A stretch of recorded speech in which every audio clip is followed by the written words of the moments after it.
वो कौन थी? साल 1964 में बनी एक सस्पेंस थ्रिलर फिल्म। इससे पहले कि आप ये सोच बैठें कि हम यहाँ इस फिल्म की चर्चा करने वाले हैं या इस फिल्म के बारे में आपको कुछ बताने वाले हैं, तो ऐसा बिल्कुल भी नहीं है। बल्कि आज हम एक तस्वीर की बात करेंगे जिसके सामने आने के बाद यही क्वेश्चन उठ रहा है कि वो कौन थी। एक तस्वीर सोशल मीडिया पर वायरल हुई, जिसके बाद उस तस्वीर में दिख रही महिला को लेकर दावों की झड़ी लग गई। एक साथ कई सवाल लोगों के जहन में उठने लगे। आखिर उस तस्वीर में दिखने वाली महिला को लेकर इतनी क्यूरियोसिटी क्यों? माफिया अतीक तो याद है ना आपको? उसके सबसे छोटे बेटे अबान को 8 अगस्त के दिन प्रयागराज के कसारी मसारी कब्रिस्तान में सुपुर्दे खाक किया गया। अबान की 6 अगस्त के दिन झांसी में एक सड़क हादसे में मौत हो गई थी। अबान के जनाजे में अतीक के 3 बेटे मोहम्मद उमर, अली अहमद और एहजम शामिल हुए। अबान को सुपुर्दे खाक करते हुए तीनों भाई एक दूसरे से गले मिलकर फूट फूट कर रोते दिखाई दिए। लेकिन इसी दौरान एक चेहरे को लेकर बहुत बड़ा दावा किया जा रहा है। नमस्कार, आप देख रहे हैं न्यूज लीडर और आपके साथ मैं हूं कौशल से।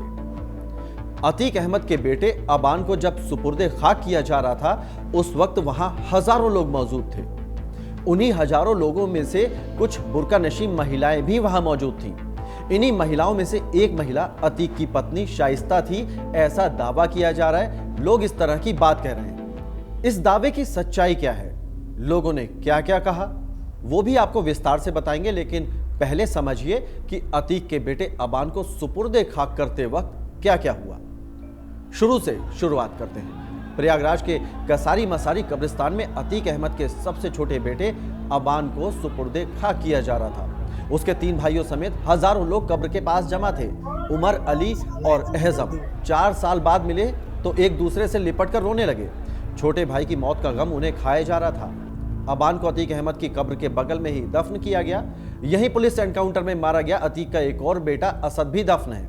मोहम्मद उमर को पुलिस कड़ी सुरक्षा के बीच लखनऊ जेल से लेकर पहुंची थी, लेकिन कब्रिस्तान में भारी भीड़ होने के चलते उसे काफी देर तक वैन में ही बैठाए रखा। वहीं अतीक के एक और बेटे अली को पुलिस झांसी जेल से लेकर आई थी। अली की वैन उमर की वैन के ठीक पीछे ही खड़ी थी। बताया जा रहा है कि दोनों भाई एक दूसरे की वैन को ही देख रहे थे। शनिवार को शाम करीब 5:51 पर एहजम अबान के जनाजे के साथ कब्रिस्तान में दाखिल हुआ था। इसी दौरान मौजूद भीड़ अली और उमर को देखने के लिए बढ़ी तो पुलिस ने रोक दिया, जिसके बाद वहां हंगामा हो गया। बैरिकेडिंग तोड़ दी गई। भीड़ बेकाबू हुई तो पुलिस को भी लाठी चटकानी पड़ी। अली और उमर अपने पिता अतीक अहमद की तरह ही सिर पर पगड़ी और रुमाल बांधे दिखे, साथ ही गमछा भी ले रखा था। अबान की सड़क हादसे में मौत के बाद अतीक के परिवार को लेकर लोगों में सहानुभूति भी देखने को मिली। भीड़ कब्रिस्तान के अंदर पहुंचने के लिए इतनी बेताब थी कि जब मेन गेट से एंट्री नहीं मिली तो पीछे से कब्रिस्तान की बाउंड्री वॉल तोड़कर लोग अंदर घुस गए थे। लेकिन अब एक बार फिर उस तस्वीर का जिक्र करते हैं जिसको लेकर हुए दावे ने खलबली मचा दी है। ये तस्वीर देखिए। इस तस्वीर में आपको कुछ महिलाएं दिखाई दे रही होंगी। ये तस्वीर प्रयागराज के कसारी मसारी कब्रिस्तान के पीछे आर्मी कॉलोनी की बताई जा रही है, जहां से कुछ महिलाएं कब्रिस्तान में दाखिल हुई थी, जिनको लेकर दावा किया जा रहा है कि इन पर्दा नशी महिलाओं के इस ग्रुप में अतीक अहमद की पत्नी शाइस्ता परवीन और अशरफ की पत्नी जैनब फातिमा शामिल थी। हालांकि सबसे पहले आपको यह क्लियर कर दें कि यह सिर्फ दावा है। न्यूज लीडर इसकी पुष्टि नहीं करता है और न ही आधिकारिक तौर पर शाइस्ता और जैनब फातिमा के इस जनाजे में पहुंचने की पुष्टि की गई है। बताया जा रहा है कि छोटे बेटे अबान से शाइस्ता को काफी लगाव था, इसीलिए लोग इस तस्वीर को लेकर दावा कर रहे हैं कि अबान को सुपुर्दे खाक होते हुए देखने के लिए शाइस्ता परवीन चोरी छिपे कसारी मसारी कब्रिस्तान पहुंची थी। मीडिया रिपोर्ट्स के मुताबिक अबान की कब्र पर मिट्टी देने के बाद उमर, अली और एहजम ने फातिहा पढ़ी। इसके बाद कुछ दूरी पर मौजूद मस्जिद के पास लगाए गए टेंट में पहुंचे, जहां अतीक अहमद की बहन परवीन कुरैशी मौजूद थी। सबसे पहले उमर ने बुआ को गले लगाया और अली भी लिपट कर रोने लगा। परवीन भी अपने आंसू नहीं रोक पाई। इस दौरान तीनों के बीच करीब 1 घंटे तक बातचीत हुई। तीनों के बीच परिवार को लेकर बात हुई। शाइस्ता परवीन और जैनब फातिमा के बारे में चर्चा हुई। शाइस्ता परवीन 3 साल से फरार है और उस पर यूपी पुलिस ने 50,000 रुपए का इनाम घोषित कर रखा है। आपको जानकर हैरानी होगी कि शाइस्ता परवीन का नाम यूपी पुलिस और एसटीएफ की वांटेड लिस्ट में शामिल है। ये पूरी कहानी शुरू होती है 24 फरवरी 2023 से, जब उमेश पाल और उनकी सुरक्षा में तैनात 2 गार्ड की दिन दहाड़े हत्या कर दी गई थी। इसके बाद से शाइस्ता परवीन फरार चल रही है। पुलिस की कई टीमें, खुफिया एजेंसियां और एसटीएफ उसे तलाश रही हैं, लेकिन शाइस्ता लगातार चकमा दे रही है। मीडिया रिपोर्ट्स के मुताबिक शाइस्ता परवीन के खिलाफ प्रयागराज के अलग अलग थानों में 7 से ज्यादा गंभीर आपराधिक मामले दर्ज हैं। सबसे गंभीर आरोप शाइस्ता परवीन पर उमेश पाल की हत्या की मास्टरमाइंड होने का है। इसके अलावा अतीक गैंग के शूटरों को पैसों से मदद करना, मोबाइल और सिम कार्ड मुहैया कराने का भी आरोप है।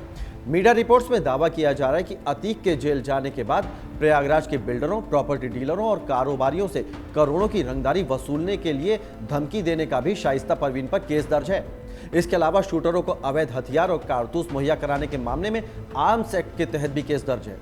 यूपी पुलिस ने शाइस्ता परवीन के खिलाफ गैंगस्टर एक्ट के तहत भी केस दर्ज किया है और उस पर कोर्ट की अवमानना का भी आरोप है, क्योंकि पेश न होने और भगोड़ा घोषित होने के बाद पुलिस ने शाइस्ता परवीन पर मुकदमे दर्ज किए हैं। उमेश पाल की हत्या के बाद बीते करीब 3 साल में अतीक के परिवार पर कहर टूटा है।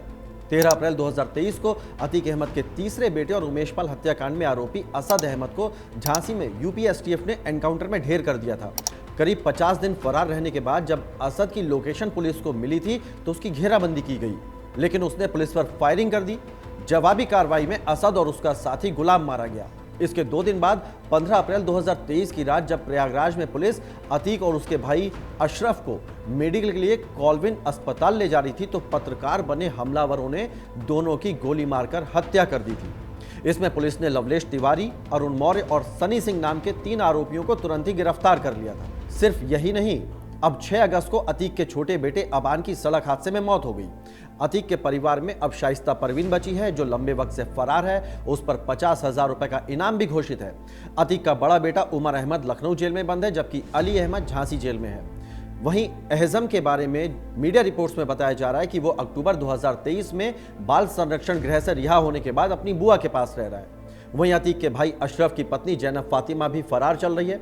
फिलहाल 3 साल से ज्यादा दिन से फरार शाइस्ता परवीन कब पुलिस के शिकंजे में आएगी, ये देखने वाली बात है।